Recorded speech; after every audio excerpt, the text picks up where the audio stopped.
Hi, this is Robert Proctor, and today I'm sitting with our Director of Marketing, Patrick Taylor, to get some information on what network marketing business owners might want to know about marketing in today's online world. Patrick, thanks for the time today. Yeah, absolutely. So here's my first question. I talk to a lot of new companies, as you know, every week, and one of their concerns is being on the front page of Google. How important and relative is search engine optimization, or SEO, to today's business owner? I think it's extremely important. You know, the thing is, the advertising platforms, for the most part, are not very friendly to network marketing. And so that makes it all the more important that companies focus on ranking themselves well on search engines. Now, that can mean a lot of different things. A lot of people have a misconception that SEO is a single thing, and it's not. SEO is an everything strategy. It is the on-page SEO being how well optimized your site is, the uniqueness of the content, the relevance of the content to the keywords that people are searching for. You have to remember that search engines want to bring searchers to the most relevant result.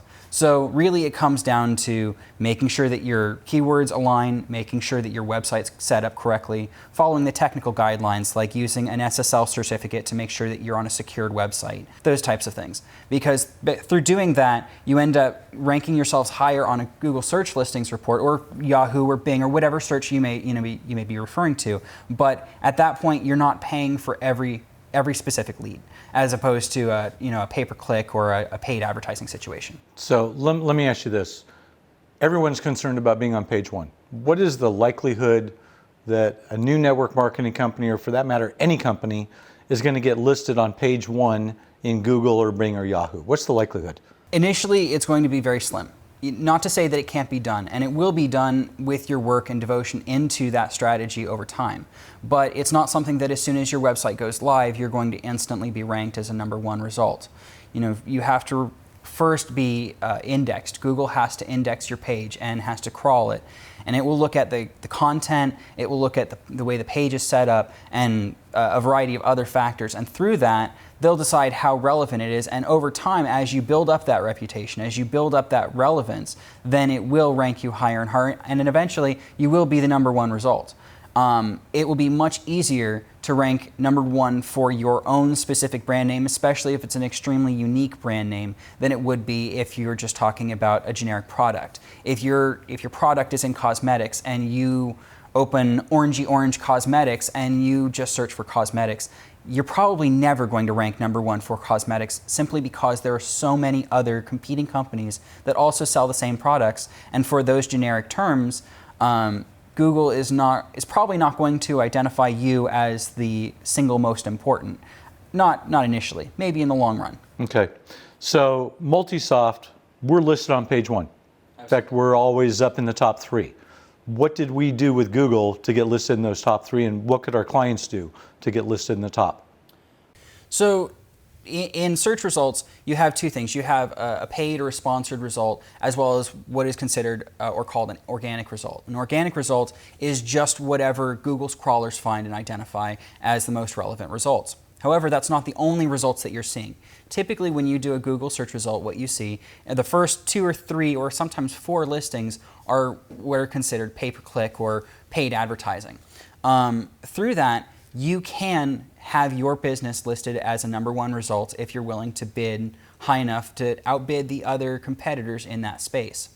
Now, one of the things that you need to be aware of is that Google Adwords and a lot of the other main advertising platforms are not friendly to network marketing.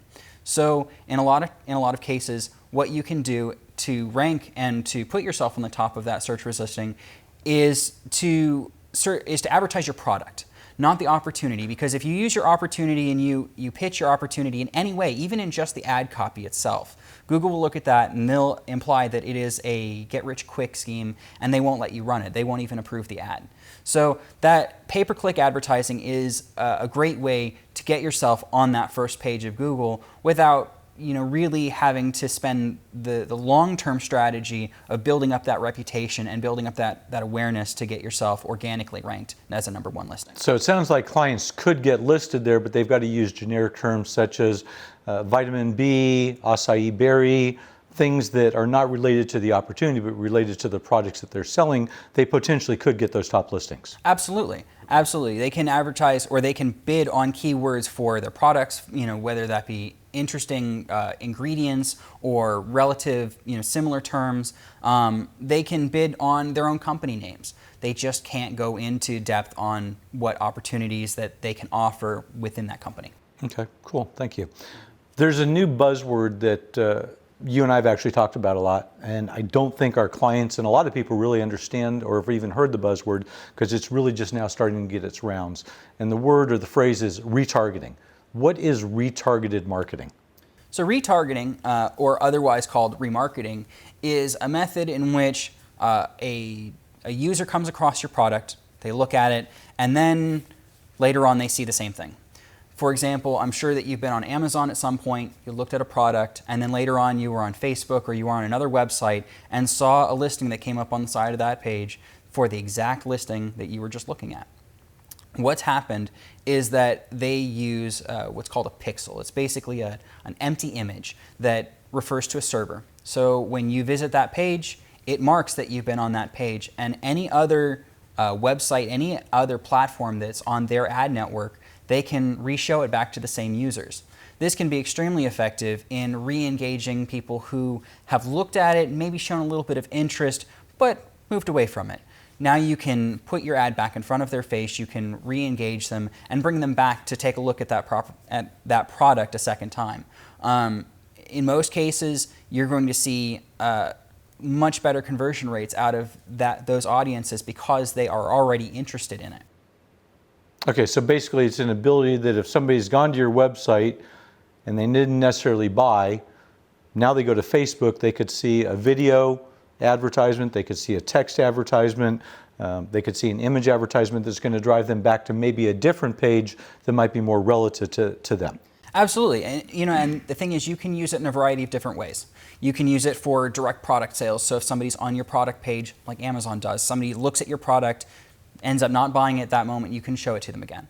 But at the same time, you can use it in other ways. So you can bring them back, you can show them relative ads to a page that may not show that exact product, but maybe shows something similar, or show something that you feel may be more relevant to that specific customer as opposed to maybe something that they weren't as interested in, on the listing that they were actually looking at. Maybe they didn't make it to the listing itself, maybe they were just on your homepage. Now you can retarget those people and market to people who already are interested in maybe the products that you sell, but didn't get quite in-depth enough to look at your product specifically. Got it. So some interesting changes that we're seeing in marketing versus, where we started out years ago in radio and television, and now we've moved into the ability to really target right into people's and what they're looking for. So let me ask you another question. You mentioned Facebook. And I know we use Facebook for marketing MultiSoft and MLM software. Is Facebook really relative these days to advertising for companies, and is Facebook something that our clients could take advantage of? I think it's extremely important, and it's a great opportunity. You have to remember that there's over 2 billion people on social media and on Facebook specifically these days. Facebook is a social that is more along the lines of an organic approach. Number one, social engagement drives back and points back to your corporate websites. So it's part of your SEO strategy. As we talked about before, your SEO is all built on the relevance, and it's built on things like backlinks from authoritative websites. A website like Facebook that has so many active, engaged users and unique content is going to appear extremely authoritative. So that's a huge portion to your SEO strategy. But beyond that, Facebook provides opportunities to connect with the network of your distributors. It's an opportunity to really build your brand without spending $1 for every person that sees it. I think that Facebook is absolutely vital to your overall strategy. I think it's something that you should definitely put a lot of energy and a lot of focus on as you build out what the image that you would like to portray to your prospective buyers. Okay, let me go back to a question that we talked about earlier, and I don't know if our clients or potential clients or viewers know this, but replicated websites are critical for distributors. The distributors have replicated websites to be able to send potential customers and distributors to. And I know from our conversations, and hopefully our viewers will learn here, replicated distributor websites are not indexable in Google. They're not going to index those replicated websites. Is that correct? So there's kind of a mixed result on that. So they can be indexed, but they're never going to be ranked separately, because whether it's a subdomain or a subdirectory on the website, either way, as far as the search engines are concerned, it's all part of the same website. So your SEO strategy is really ranking your corporate website as number one. But in most cases, the replicated websites are going to be looked at, if anything, as duplicate content. And so they're not going to rank highly, and really you don't want to index them because of concerns over duplicate content penalties and that sort of thing. Okay. So really, the point of the replicated website is to be able to direct that distributor's contacts to his website or her website so that they can really track where those leads, those prospects, those new distributors came from. But as far as being able to advertise them independently and rank them independently, that's not something that you should really focus on. So I know you talked about companies buying keywords in Google and Bing to be listed. Can distributors buy keywords and target their replicated website?